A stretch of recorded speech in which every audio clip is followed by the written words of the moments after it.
Saludos amigos televidentes, bienvenidos a una nueva entrega de su programa DGII 360, el espacio de la Dirección General de Impuestos Internos diseñado para acercarnos a ustedes y brindarles orientación en materia tributaria. Gracias por acompañarnos y por hacer de DGII 360 un referente en el ámbito tributario. Un saludo especial para todos nuestros seguidores que nos sintonizan no solo en la República Dominicana, sino también en gran parte de Latinoamérica a través de nuestro canal de YouTube y nuestras diferentes plataformas de redes sociales. Es un placer tenerles con nosotros. En esta entrega trataremos el impuesto sobre la renta, el cual aplica sobre todo ingreso, utilidad o beneficio obtenido, sea por personas físicas o personas jurídicas en un periodo fiscal determinado. Para eso nos acompaña Raciel Peralta, encargada del Departamento de Investigación de la Gerencia de Investigación de Fraudes y Delitos Tributarios de la Dirección General de Impuestos Internos y miembro de la Red de Especialistas Tributarios y Educadores Retribuye, con quien estaremos conversando sobre esos puntos importantes que giran en torno al impuesto sobre la renta de personas físicas, modo de presentación y formularios. También estará acompañándonos Girda de la Cruz, auditora del Departamento de Fiscalización Externa de la Gerencia de Medianos y Pequeños Contribuyentes y miembro de la Red de Especialistas Tributarios y Educadores Retribuye, con quien vamos a conversar sobre deducciones admitidas y rentas de fuente dominicana. Esperamos que disfruten de todo el contenido que hemos preparado para ustedes, así que no se muevan de su pantalla porque ya inicia DGII 360.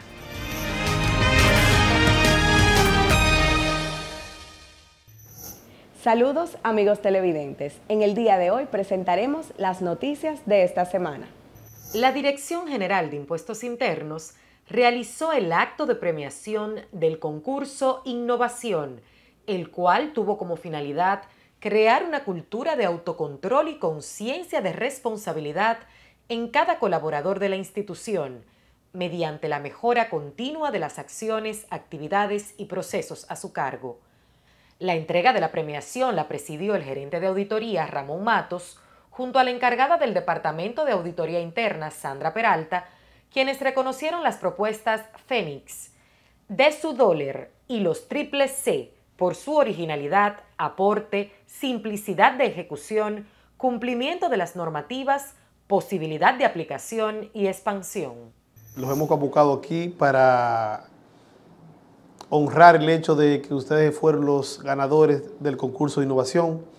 Yo lo único que he hecho es darle seguimiento a esa parte, pero la ideóloga y la artífice de todo esto es la señora Sandra. Y yo espero que, al igual que este premio, vengan muchos más en base al rendimiento, en base a la calidad y sobre todo en base a la dedicación. Este concurso surgió como parte del proceso de implementación de NOBASE, las normas básicas de control interno, y su intención es fomentar en la organización la cultura del autocontrol y de mejora de los procesos. De ahí surge el concurso, del cual ustedes hicieron las propuestas del lugar y mostraron su gran compromiso con la institución y con todo lo que se está haciendo en el quehacer.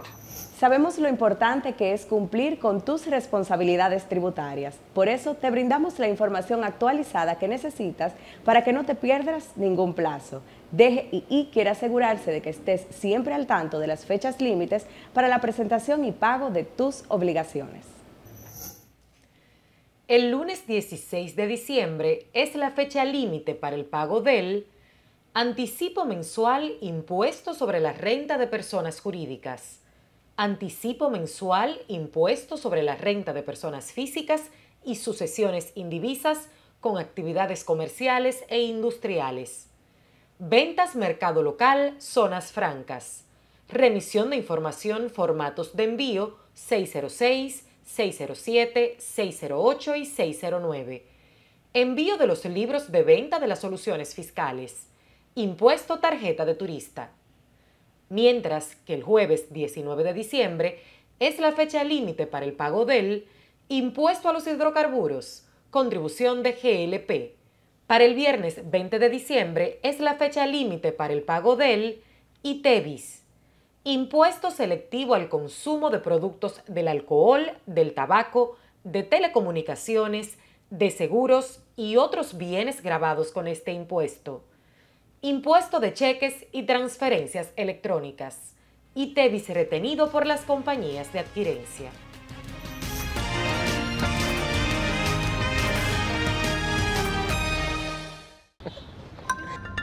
Hey, Saliendo voy, ¿y tú? sí, estamos de camino. ¿Pero renovaste el malvete? Claro que sí. Y lo hice por internet. Pues nos vemos en la ruta. Renueva tu marbete y sigue la ruta. Renueva tu marbete 2024-2025 desde el 22 de octubre hasta el 31 de enero del 2025 a través de nuestra página web, nuestra app móvil o cualquiera de las entidades financieras autorizadas. Dirección General de Impuestos Internos, cercana y transparente. Todos sabemos que el tiempo es muy importante en cada empresa. A veces parece que hay más tareas que minutos en el día, pero siempre hay una solución, una forma mejor y más fácil de manejar nuestras responsabilidades fiscales. Con la ley 32-23 de facturación electrónica podemos mejorar todo el proceso de facturación y ahorrar tiempo. Además, la Dirección General de Impuestos Internos dispone de incentivos por ingresar voluntariamente y un facturador gratuito para que ningún contribuyente se quede fuera. Porque el mundo evoluciona y nosotros también. Únete a la facturación electrónica.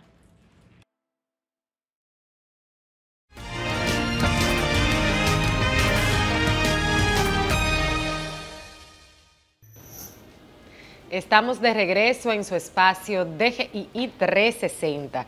Hoy estaremos conversando sobre el impuesto sobre la renta, específicamente todo lo relacionado a la persona física, a propósito de que estamos terminando este 2024 y completando el periodo fiscal.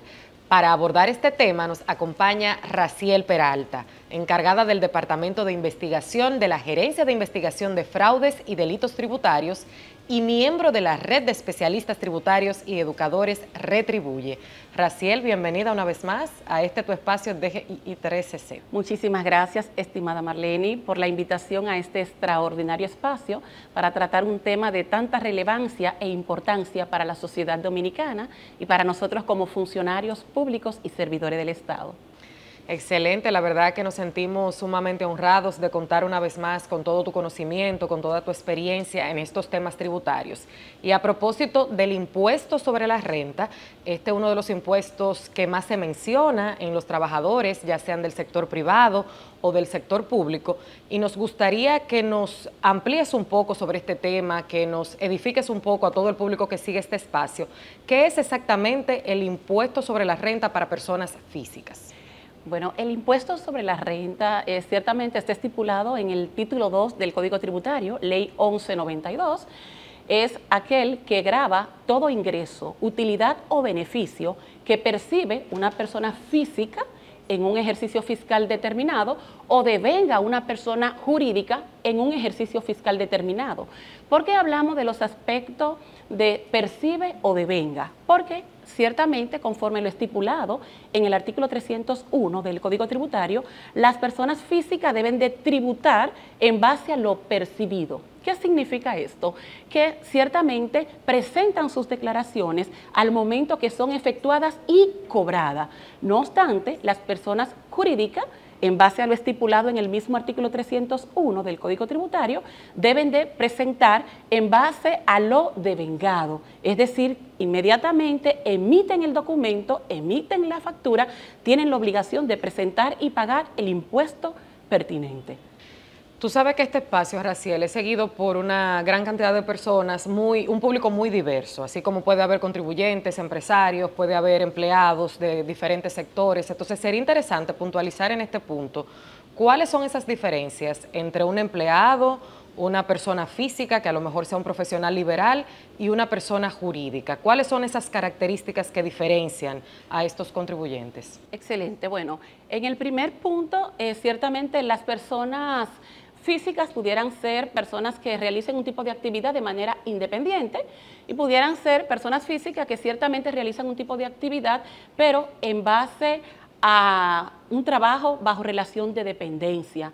Cuando es bajo relación de dependencia, es un asalariado, ciertamente, que ha sido contratado por un empleador, en este caso por una persona jurídica, una empresa. Entonces, este asalariado ciertamente no tiene la obligación de presentar una declaración jurada de impuestos sobre la renta, porque ciertamente su empleador, al momento de que este monto que percibe por él mismo supere lo que es la exención contributiva mensual o anual, él tiene la obligación como empleador de efectuarle la retención pertinente.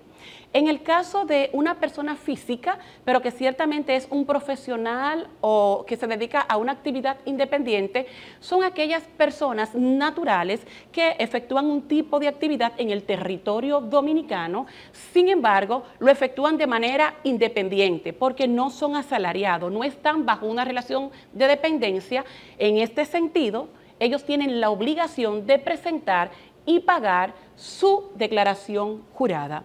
En muchos casos pudiera ser que un empleado que está bajo relación de dependencia, un asalariado, de la misma manera o conjuntamente efectúan un tipo de actividad de manera profesional. Ahí nosotros le llamamos que tiene ingresos múltiples, porque es asalariado, pero pudiera ser que recibe honorarios profesionales por su actividad independiente de abogado, arquitecto, ingeniero, médico. Ya con la parte de las personas jurídicas ciertamente tienen un establecimiento permanente, efectúan un tipo de actividad económica, esta pudiera ser comercial, de construcción, de hotelería, pudiera ser de manufactura, porque las personas jurídicas, el campo de acción es mucho más amplio que las personas físicas que solamente pudieran ejercer su actividad en base a una profesión o en el oficio. ¿Cuáles son las tasas que aplican? ¿Aplican las mismas tasas para personas físicas y para personas jurídicas? No, no aplica la misma tasa. De conformidad a lo establecido en el artículo 297 del Código Tributario, para las personas jurídicas la tasa del impuesto sobre la renta es de un 27% sobre la renta neta imponible. Ya para las personas físicas, la misma está estipulada en el artículo 296 del Código Tributario. Las personas físicas tributan en base a la escala contributiva de un 15%, un 20%, y un 25% dependiendo el monto que aplique en dicha escala. Por ejemplo, las personas físicas que perciben ingresos durante un ejercicio fiscal hasta 416.220 pesos o menos están exentas de pagar el impuesto sobre la renta. Ya si superan este monto, pues pasan a la escala del 15%, del 20% y del 25%. Hiciste mención de la primera escala que está exenta. ¿Hay algún otro tipo de condición, además de no exceder estos ingresos, para personas físicas que los pongan en una posición donde estén exentos de pagar el impuesto sobre la renta? Sí, por ejemplo, cuando la persona física está en relación bajo dependencia, se encuentra exento siempre y cuando perciba ingresos menores a esta escala o igual. Esta escala de 416.220 pesos de manera mensual equivale a un monto de 34.685 pesos. Este monto previamente debe de efectuársele la deducción de la tesorería de la Seguridad Social y el AFP. Si ya el asalariado supera la exención contributiva, por ejemplo, en el mes de abril o en el mes de enero, donde efectúan en muchas ocasiones en las empresas comerciales lo que es el pago de las bonificaciones, en ese mes se le efectúa lo que es la deducción del impuesto sobre la renta. Por ejemplo, cuando las personas físicas se le entrega el pago de la regalía pascual, también lo que es el pago de la regalía pascual, siempre y cuando no sobrepase, no supere la 12ª parte de lo que es el salario de la persona, se encuentra exento del impuesto sobre la renta. ¿Cuáles gastos puede deducir una persona de su declaración jurada, una persona física de su declaración jurada de impuestos sobre la renta? Sí. De conformidad a lo estipulado en el artículo 287 del Código Tributario, una persona física pudiera disminuir, deducir, considerar como deducción los gastos de intereses sobre préstamos tomados para mantener y conservar renta gravable, los gastos que tienen que ver con electricidad, teléfono, agua, recogida de basura, los gastos que tienen que ver con compras y gastos que son implícitos del tipo de actividad económica que efectúa.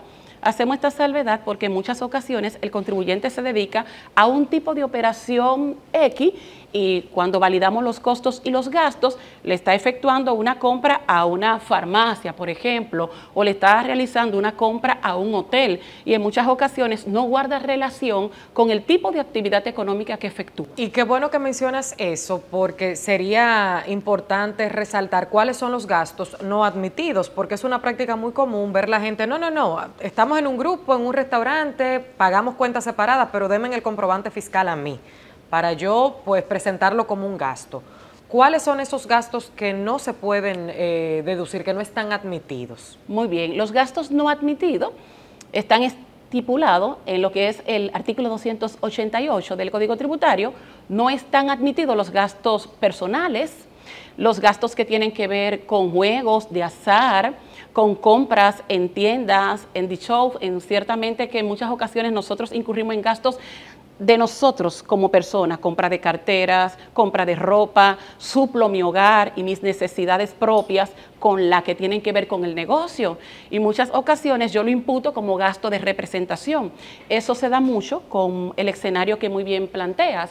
Voy a un restaurante, convoco a distintas personalidades y como tengo la empresa, yo solicito a que ese gasto, a esa comida, ese almuerzo que tuve con diferentes personalidades, amistades mías, pues yo se lo imputo a la empresa y otorgo el RNC de la empresa para que ese gasto yo pueda disminuirlo y remitirlo a través del formato de envío 606. Ese gasto no es admitido porque no es de la empresa, es un gasto personal. Ahora bien, si ese almuerzo es parte de un gasto de representación, porque ciertamente son diferentes representaciones que vienen de organismos internacionales o nacionales y tenemos como justificar a través de una invitación que es por un congreso que está ejecutando la empresa, la compañía, tengo como justificar que es un gasto de representación producto de ese congreso, que ciertamente es para generar y mantener y conservar renta gravable, pues ahí sí yo lo pudiera sustentar. Raciel, pero en el caso de esas grandes empresas, multinacionales, bancos, esas empresas grandes, vemos que sus ejecutivos tienen una serie de beneficios que están, digamos, que cubiertos por la empresa. En algunos casos te pagan el colegio de los niños, te ofrecen algún tipo de ayuda para el pago de la universidad, te incluyen hasta gimnasio, etcétera, etcétera. Una serie de beneficios que están destinados como que a ofrecerle una experiencia de bienestar integral a sus ejecutivos. En el caso de esas grandes empresas, ¿está permitido esto, de que eso se presente como un gasto y no pudiera una pequeña empresa a modo, digamos que personal, una persona que se desenvuelva como persona física, decir, bueno, uno de los beneficios que yo misma me otorgo es pagarme el colegio de mi hijo de los gastos que produce mi actividad comercial? No, ciertamente para una persona física es distinto el tratamiento que para una persona jurídica. De conformidad a lo establecido en los artículos desde el 318 hasta el 322 del Código Tributario, existen lo que son las retribuciones complementarias que muy bien están destinadas para las personas jurídicas más puntualmente.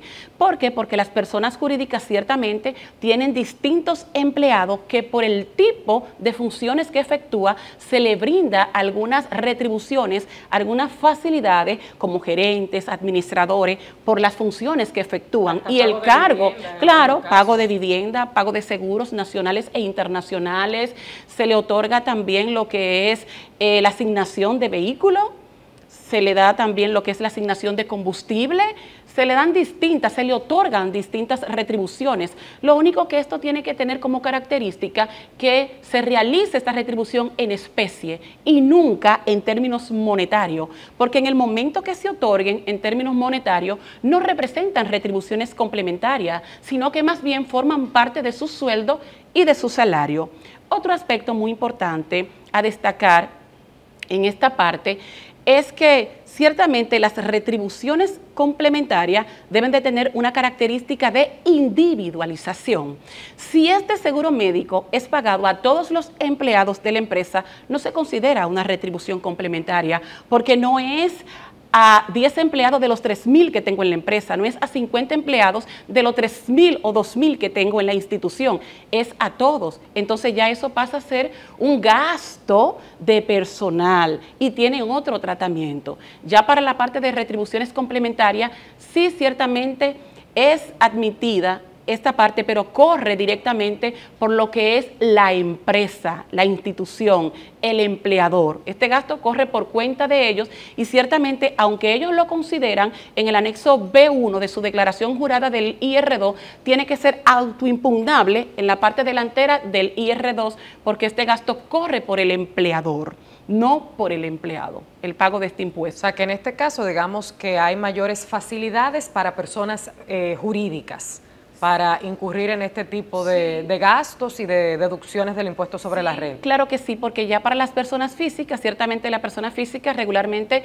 se autoasigna un salario, un sueldo dentro de su actividad económica que efectúa y también en otras ocasiones recibe sus ingresos por el dividendo que él mismo percibe por el desarrollo de sus funciones.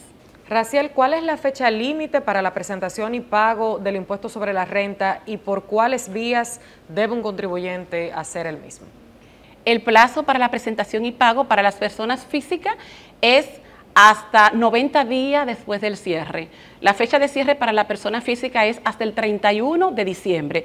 Tiene 90 días, es decir, hasta el 31 de marzo para presentar y pagar su declaración jurada. Ya para las personas jurídicas, la fecha de cierre es hasta el 31 de diciembre. Esta es la fecha de cierre establecida de manera per se normal.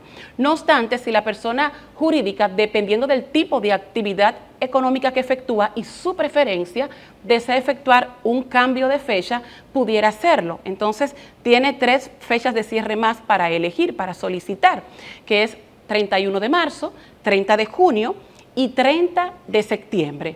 Ya para plazo, para presentar y pagar, tiene 120 días luego de la fecha de cierre. Es muy importante destacar con relación a los gastos admitidos para las personas jurídicas, y es que las personas jurídicas, de conformidad a lo establecido en el artículo 287 del Código Tributario, pudieran admitírsele, se pueden deducir los gastos extraordinarios, los gastos por donaciones, los gastos de amortización, los gastos de prima, de seguro, siempre y cuando sea para salvaguardar aquellos bienes que son en per se o en procura de mantener y conservar renta gravable. Están también habilitadas para poder deducirse lo que son las depreciaciones de los distintos activos, categoría 1, categoría 2, categoría 3. Las personas físicas también pudieran efectuar lo que es la deducción de los gastos de depreciación, siempre y cuando puedan tener las documentaciones que sustentan. Tenemos que ir a una pausa comercial y cuando regresemos seguiremos conversando con Raciel Peralta, encargada del Departamento de Investigación de la Gerencia de Investigación de Fraudes y Delitos Tributarios de esta Dirección General de Impuestos Internos. Quédese con nosotros, que ya volvemos.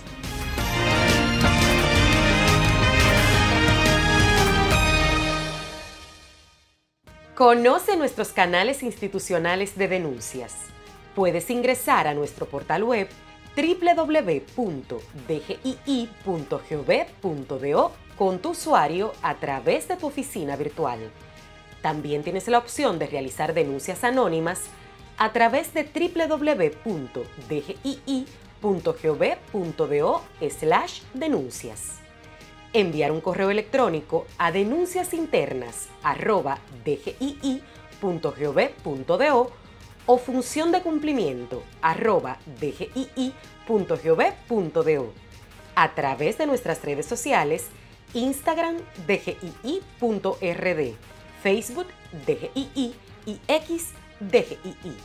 Un dato importante es que las denuncias también pueden ser recibidas en cualquiera de nuestras oficinas en todo el territorio nacional, donde contamos con mecanismos internos y buzones físicos para recibir cualquier retroalimentación. Dirección General de Impuestos Internos, cercana y transparente.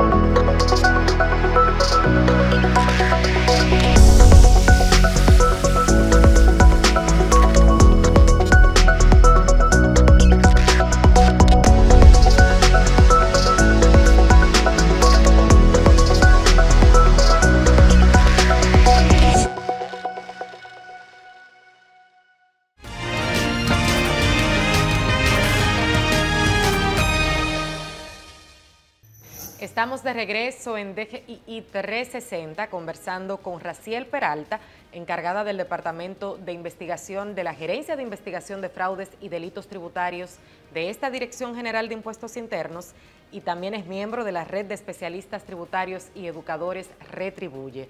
En la primera parte de la entrevista estuvimos abordando el impuesto sobre la renta, tanto para personas físicas como para personas jurídicas. Ahora nos gustaría seguir ampliando este interesante tema que es transversal a toda la vida, pues relacionada a la tributación, a todo lo que es el mundo de la administración tributaria en la República Dominicana.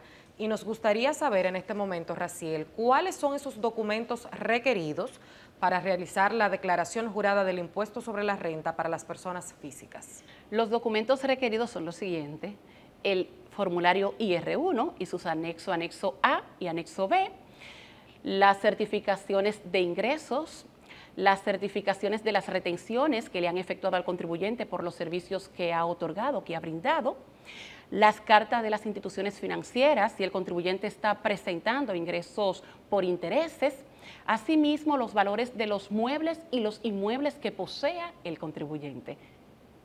¿Tiene algún orden secuencial para presentar los anexos del IR1? Sí. Ciertamente existe un orden secuencial para presentar la declaración jurada persona física. Se presenta primero lo que es el anexo B, luego el anexo A, y luego se presenta lo que es el formulario principal, el IR1. ¿Qué pasa si ese contribuyente presenta y paga luego de la fecha límite? Bueno, si presenta y paga luego de la fecha límite, es susceptible de que se le aplique la tasa del recargo por declaración tardía. Esta tasa es de un 10% en el primer mes o fracción de mes, y en los meses subsiguientes de un 4%. Ya con relación al interés indemnizatorio, que también es susceptible de que se le aplique el interés indemnizatorio, es de un 1.10% por mes o fracción de mes y los meses subsiguientes. Hace un momento tú hacías referencia al formulario IR1, al momento del contribuyente hacer su declaración jurada, pero para ese público que no necesariamente está familiarizado con este concepto, ¿qué es exactamente el IR1 y cuándo una persona física debe de presentarlo para pagar el impuesto sobre la renta? Muy bien. El IR1 es el formulario mediante el cual la persona física presenta, declara, y debe de ser de manera honesta y transparente, todas las operaciones comerciales que ha efectuado en un ejercicio fiscal determinado. Este formulario tiene sus anexos, que ciertamente son muy relevantes y son parte intrínseca de esta declaración, que es el anexo B y el anexo A, donde ciertamente estos anexos están vinculados entre sí y vinculados también con el IR1. Todas las personas físicas que efectúan un tipo de actividad comercial de manera independiente tienen la obligación de presentar esta declaración jurada. Las únicas personas físicas que no tienen la obligación de presentar es aquellos que están en una relación bajo dependencia, donde su única fuente de ingreso es el salario que perciben por ese empleador. Si un asalariado desea prestar sus servicios profesionales y a la vez continuar con su actividad como empleado, ¿qué debe de hacer esa persona para poder mantener las dos actividades y cuáles obligaciones tributarias pues aplican en ese caso cuando se combina ambas cosas? La operación como persona física independiente, pero al mismo tiempo mi empleo. Muy bien, excelente. Yo soy asalariado y hasta el momento me he mantenido en ese estatus, en esa posición, brindando mis servicios como asalariado. Ok, yo quiero ejercer un tipo de actividad de manera indistinta, ¿qué yo debo de realizar? Dirigirme a la administración local a la cual yo corresponda, dependiendo de mi jurisdicción, la que más cercana esté al domicilio donde yo resida. Yo me dirijo al área, a la sección de control de contribuyente. Entonces yo voy a completar un formulario que se llama RC01. Esta gestión yo la puedo realizar tanto de manera física como de manera virtual. Yo misma puedo realizar esta gestión en la oficina virtual, elegir la opción de inscribirme en el RNC, elegir el formulario RC01 y allí se me van a pedir algunos datos generales que van desde nombre, apellido, correo electrónico, representante, tipo de actividad económica que desee efectuar. Yo le doy al renglón, a la opción correspondiente y me va a desglosar un sinnúmero, un detalle de distintas actividades económicas que yo pudiera elegir dependiendo de lo que yo voy a ejercer. Entonces, esto yo lo puedo realizar, este trámite, a través de la oficina virtual y también a través de manera física con un oficial. Entonces, yo puedo ejercer tanto mi actividad de estar bajo relación de dependencia como una actividad independiente, abogado, médico, ingeniero civil, por ejemplo, arquitecto, pero con este movimiento, con esta información, yo le estoy brindando a Impuestos Internos, a nosotros como institución, Dirección General de Impuestos Internos, de que ya ciertamente vas a efectuar un tipo de actividad de manera múltiple, va a tener distintos ingresos por salario y por una actividad independiente. A partir de que te inscriba, se te asignan de entrada 10 números de comprobantes fiscales para que pudiera operar y no detenerte las operaciones, pues inmediatamente tienes la obligación de presentar la declaración de ITEVIS todos los meses. Esto es, si aplica, porque existen contribuyentes que por el tipo de actividad económica que efectúan se encuentran exentos de presentar una declaración jurada de ITEVIS. Esto es cuando el tipo de actividad comercial está exenta o si está retenida, si le efectúan una retención a un 100% de la tasa del ITEVIS. Esto exime al contribuyente en sí de presentar una declaración del ITEVIS. En tal sentido, si es un contribuyente normal, tu declaración de ITEVIS y la declaración jurada del impuesto sobre la renta y ciertamente pagar los anticipos, las 3 cuotas de anticipo en junio, septiembre y diciembre, el 50% en el mes de junio, el 30% en el mes de septiembre y el 20% al 31 de diciembre. Y en esa misma línea, precisamente, iba mi siguiente pregunta. ¿Aplican los anticipos para las personas físicas? Sí, aplican los Pero anticipos. hay una programación distinta que para las personas jurídicas. Vamos a puntualizar nuevamente esa planificación que hay. ¿Cuáles son esas fechas en las que las personas físicas deben de cumplir con este compromiso? Muy bien. Las personas físicas tienen la obligación de presentar o pagar lo que es el anticipo del impuesto sobre la renta. ¿Por qué pagar? Porque ciertamente se generan de manera automática, inmediatamente yo presento mi declaración jurada del IR1. De entrada, los anticipos no son más que un pago a cuenta, es un crédito que se aplica al impuesto sobre la renta, inclusive favorece al contribuyente, porque ciertamente yo de manera anticipada estoy pagando un anticipo de una renta que yo voy a percibir en el próximo año y cuando me resulte el impuesto liquidado, yo recibo un alivio a ese pago que yo debo de realizar porque ya de manera paulatina, en 3 pagos, yo he efectuado unos adelantos que luego cuando me resulte el impuesto liquidado, se le va a disminuir este anticipo que yo tengo colocado en mi cuenta corriente y voy a pagar por la diferencia que genere. Es importante enfatizar en esta parte que los asalariados no están obligados, no les resulta la obligación de pagar anticipo, porque sabemos que ellos están en una relación bajo dependencia y ellos no presentan declaración jurada. Otro aspecto es que aunque yo realice un tipo de actividad de manera independiente, si a mí me mantienen reteniéndome el impuesto sobre la renta y mis ingresos totales han recibido retenciones de manera consolidada, de manera general, al momento de yo presentar mi declaración jurada, va a resultar un impuesto liquidado, pero yo debo de disminuir las retenciones que a mí me han efectuado. Y si mis retenciones sobrepasan lo que es el impuesto liquidado, pues no me va a resultar anticipos por pagar. Y pudiera darse el caso que tengo el impuesto liquidado y mis retenciones cubren en parte, en 50% o el 75% de ese impuesto liquidado, yo voy a pagar y me van a resultar los anticipos por la diferencia de las retenciones que no me han efectuado o que me realizaron, pero ya ciertamente ya esa parte yo la debo de pagar, porque recordemos que las retenciones es una parte del monto total que yo debo de presentar y pagar. La retención es apenas el 10% de conformidad a lo estipulado en el artículo 309 del Código Tributario, el 10% de los honorarios profesionales.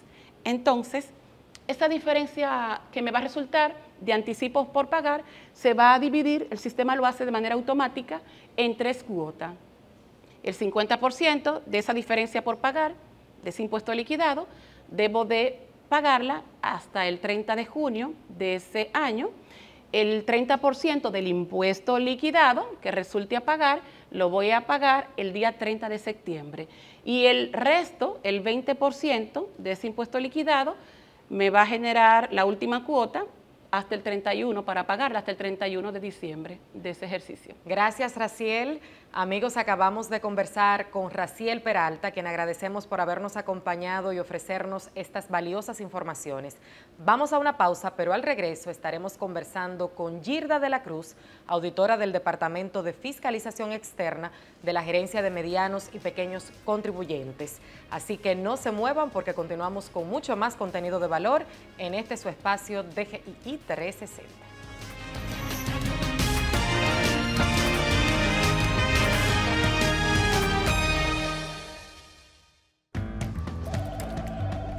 Todos sabemos que el tiempo es muy importante en cada empresa. A veces parece que hay más tareas que minutos en el día, pero siempre hay una solución, una forma mejor y más fácil de manejar nuestras responsabilidades fiscales. Con la ley 32-23 de facturación electrónica podemos mejorar todo el proceso de facturación y ahorrar tiempo. Además, la Dirección General de Impuestos Internos dispone de incentivos por ingresar voluntariamente y un facturador gratuito para que ningún contribuyente se quede fuera. Porque el mundo evoluciona y nosotros también. Únete a la facturación electrónica.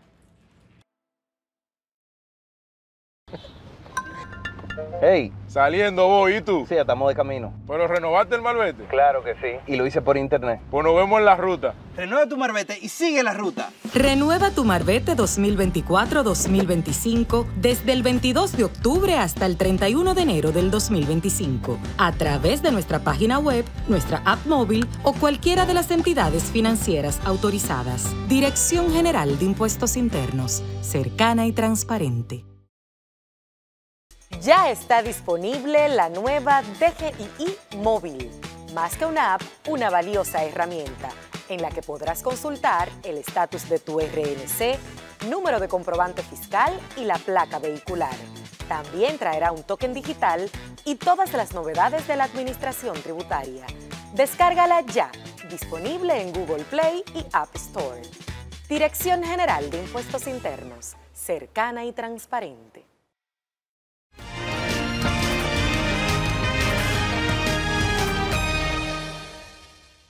Estamos de vuelta en su espacio de orientación tributaria DGII 360 y en esta parte del programa nos acompaña Girda de la Cruz, quien es auditora del Departamento de Fiscalización Externa de la Gerencia de Medianos y Pequeños Contribuyentes y miembro de la Red de Especialistas Tributarios y Educadores Retribuye, con quien vamos a conversar sobre deducciones admitidas y rentas de fuentes dominicanas.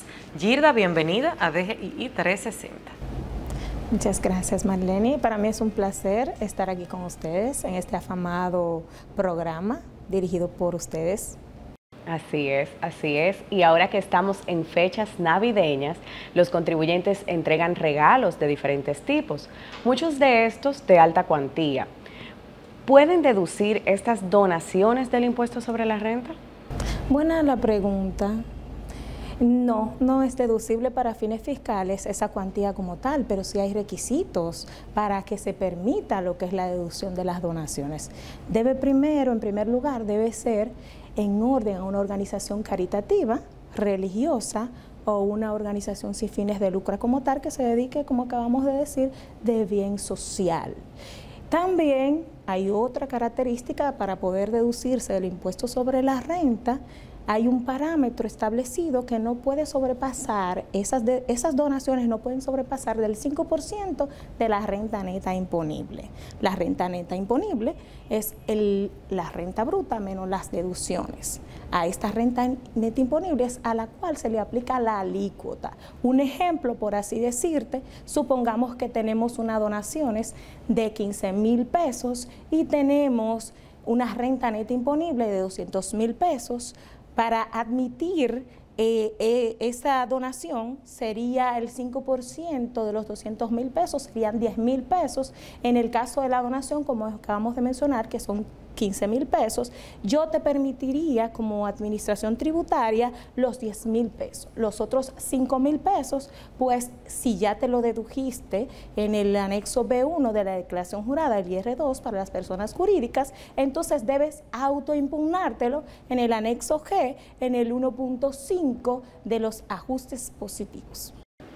Girda, y en el caso específico de mercancías obsoletas, mercancías que puedan estar en mal estado o perecederas, como pudiera ser medicamentos, ¿puede deducirse esta pérdida que tenga un contribuyente? ¿Se puede deducir este tipo de insumos del impuesto sobre la renta? Es deducible, pero hay unos requisitos como tal para poder ser deducible, y de hecho hay dos metodologías. La base legal, precisamente, traigo a colación esto, es el artículo 287 de la ley 1192 y el 59 del reglamento 139-98 para la aplicación del título 2, que es el impuesto sobre la renta, y en adición la norma 0921. Establece los procedimientos para la salida de inventario. En este caso, estamos hablando de la mercancía obsoleta. Tiene procedimientos establecidos, como acabo de mencionar, la norma 0921, donde explica dos procedimientos para lo que son las salidas de inventario no facturadas por productos perecederos, por el tipo de actividad comercial. Hay algunos productos perecederos que por sus actividades como tal producen mermas comerciales. En el artículo 4 y 5 de la referida norma, antes mencionada, establece los procedimientos como tal. Entonces, fíjese, los procedimientos perecederos, los productos perecederos son aquellos que se evaporan, también son aquellos que si es una pescadería, por ejemplo, por el asunto de la congelación o descongelación, se pierde, ¿verdad?, cuantía. Entonces, esos procedimientos establecidos en esta norma le permiten al contribuyente deducirse del impuesto sobre la renta siempre y cuando cumpla unos requisitos en este tipo de procedimientos, como es el de solicitar un técnico profesional competente e independiente o colegiado, y certificar esa merma como tal dentro de sus inventarios, hacer un conteo de este inventario de acuerdo a su contabilidad, y por este técnico, esa certificación que realizará el técnico, pues la Dirección General de Impuesto Interno se le permitirá la deducción tanto del impuesto sobre la renta como del impuesto a la transferencia de bienes industrializados y servicios ITEBI. Ese sería el método para mermas comerciales, que sería admitido para fines fiscales. El método ordinario, que es el que está establecido en el artículo 6 de la referida norma, como también el artículo 87 que mencionamos del Código 1192, del Código Tributario, de la Ley 1192, y en su defecto el artículo 59 ya establece a organizaciones normales, ¿verdad?, cuando tengan deterioro por caducidad, porque se le haya dañado una mercancía. Hay unos procedimientos y protocolos establecidos. Y a propósito de que mencionas protocolos, Girda, me gustaría que puntualizaras exactamente cuál es ese protocolo que debe de seguir una empresa, un contribuyente que se encuentre en esa situación.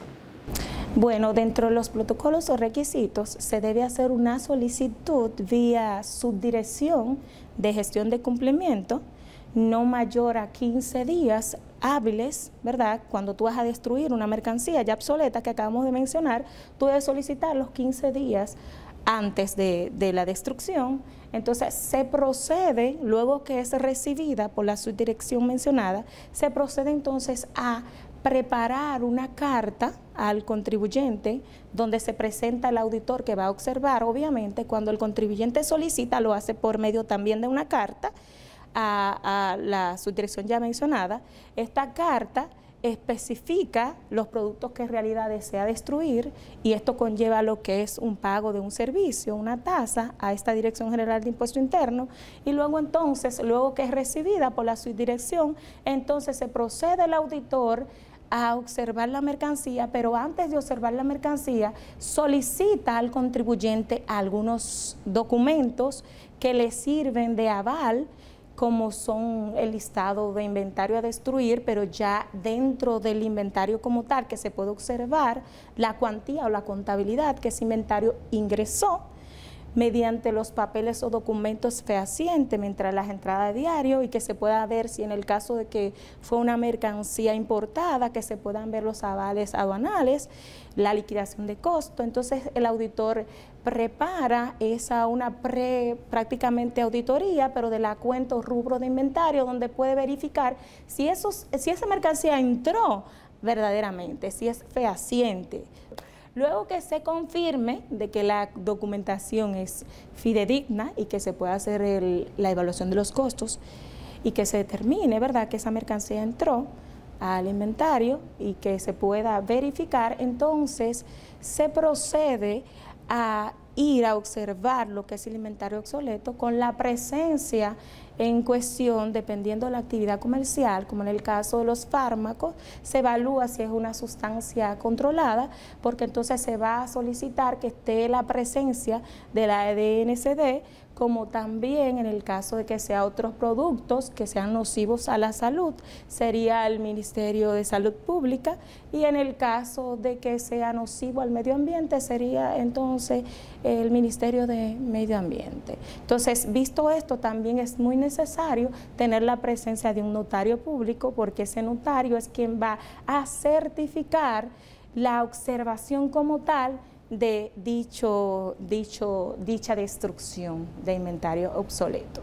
Luego de este procedimiento como tal, entonces ya que tenemos todos los documentos recolectados, ya hemos hecho todo el proceso de campo y hemos observado, pues se procede entonces a realizar una resolución o en su defecto una carta dándole la respuesta al contribuyente no más tardar de 45 días luego del proceso de observación.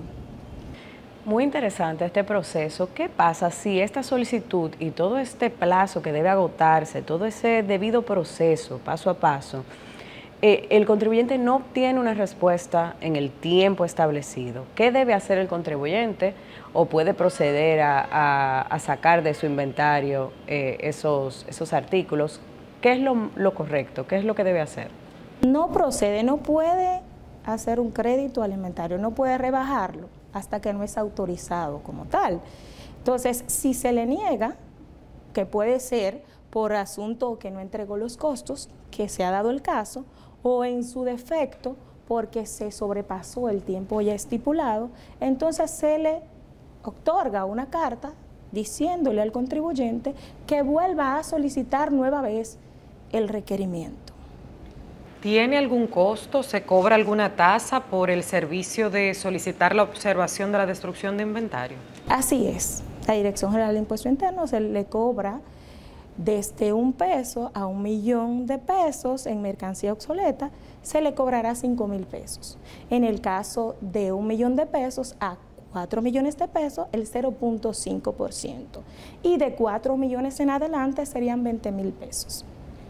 Bien, la verdad que es un tema que tiene mucha tela por donde cortar y bastante interesante, pero tenemos que irnos a una pausa y les invitamos a que se queden con nosotros porque al regreso seguiremos conversando con Girda de la Cruz, auditora del Departamento de Fiscalización Externa de la Gerencia de Medianos y Pequeños Contribuyentes. Ya volvemos.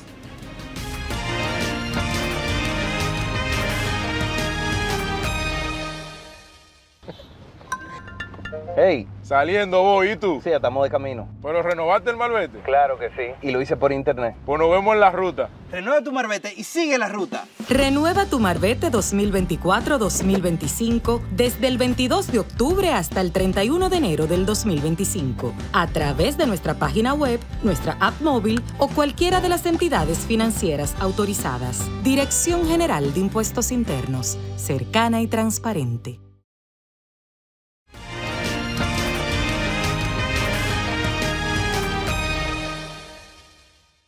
Estamos de regreso en DGI 360 conversando con Girda de la Cruz y en esta parte de la entrevista nos vamos a enfocar en un tema muy especializado que es la renta de fuente dominicana, parte clave para entender cómo se determinan las obligaciones tributarias en el país. Girda, vamos a empezar este bloque preguntándote, por supuesto, ¿a qué nos referimos cuando hablamos de rentas de fuente dominicana? Cuando hablamos de renta de fuente dominicana, Marlene, nos referimos precisamente al artículo 272 de la ley 1192, o sea, nuestro código tributario, donde establece que son rentas de fuente dominicana todas las producidas territorialmente aquí en República Dominicana, las que provienen de bienes de capital y derechos económicamente operados aquí, las que provienen de remuneraciones a empleados, las que provienen de cualquier servicio, comercialización, que se produzca en República Dominicana, valga la redundancia. ¿Qué aspectos del Código Tributario Dominicano regulan la renta de fuente dominicana? Bueno, está el artículo 272 de la ley 1192, que es el Código Tributario, entre otros artículos que hablan de presunción cuando el contribuyente no es residente ni domiciliado en nuestro país, que es el artículo 270, y las presunciones que va desde el artículo 274 al artículo 278. Hiciste mención a cuando se es o no se es residente en el país. ¿Hace eso referencia al concepto de establecimiento permanente? Así es. ¿Y cómo pudiéramos definir este concepto? Bueno, el artículo 270, como mencioné, habla de cuando un contribuyente no es residente, ¿verdad? Y debe tributar bajo un establecimiento permanente. En este caso, un establecimiento permanente se refiere a un lugar fijo donde se realiza la negociación. En el caso de los no residentes, tributan bajo ese esquema o modelo. Y cuando intervienen empresas extranjeras en actividades efectuadas en la República Dominicana, ¿cómo se presume que son de fuentes dominicanas? Bueno, dependiendo efectivamente de las actividades comerciales que sean, porque el mismo código establece en el artículo 274 cuando son de transporte. Aquí se hace una presunción del 10% como renta de fuente dominicana. Las que son de seguro, claro, estamos hablando ya de las extranjeras, ¿verdad? De los no residentes. Se hace una presunción también en el caso de los seguros del 10%, y las agropecuarias, ya sea los contribuyentes, personas físicas o personas jurídicas que sean no residentes, van a un establecimiento permanente que se dedican a este tipo de actividad, se les realizará un 10% como presunción de rentas de fuente dominicana. En el caso de la cinematografía y los servicios de comunicaciones sería ya un 15% bajo el artículo 277 y 278. Esas presunciones para empresas extranjeras, ese mismo esquema, ¿también aplica para empresas dominicanas? Depende de si tienen o no la contabilidad organizada y sobre todo de acuerdo a las actividades anteriormente mencionadas, porque si es otro tipo de actividad que no mencionamos, entonces aplicaría una presunción bajo el esquema o la normativa, la norma 07-2014. La norma 07-2014 es establecida para este tipo de presunción, donde tomará como parámetro lo que es la tasa efectiva de tributación. Y ya para finalizar, sería interesante que nos puedas definir exactamente a qué nos referimos con este concepto de tasa efectiva de tributación. Cuando hablamos de tasa efectiva de tributación, estamos hablando que es un coeficiente donde se determina el impuesto liquidado entre los ingresos del contribuyente, los ingresos brutos. Entonces, ese coeficiente me determina o me dice qué relación hay entre los impuestos pagados y los ingresos del propio contribuyente.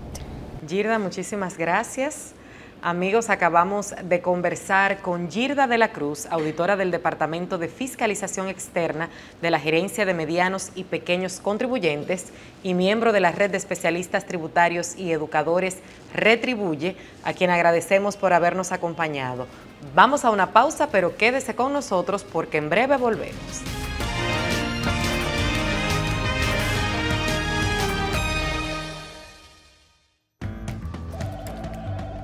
Todos sabemos que el tiempo es muy importante en cada empresa. A veces parece que hay más tareas que minutos en el día, pero siempre hay una solución, una forma mejor y más fácil de manejar nuestras responsabilidades fiscales. Con la ley 32-23 de facturación electrónica podemos mejorar todo el proceso de facturación y ahorrar tiempo. Además, la Dirección General de Impuestos Internos dispone de incentivos por ingresar voluntariamente y un facturador gratuito para que ningún contribuyente se quede fuera. Porque el mundo evoluciona y nosotros también. Únete a la facturación electrónica.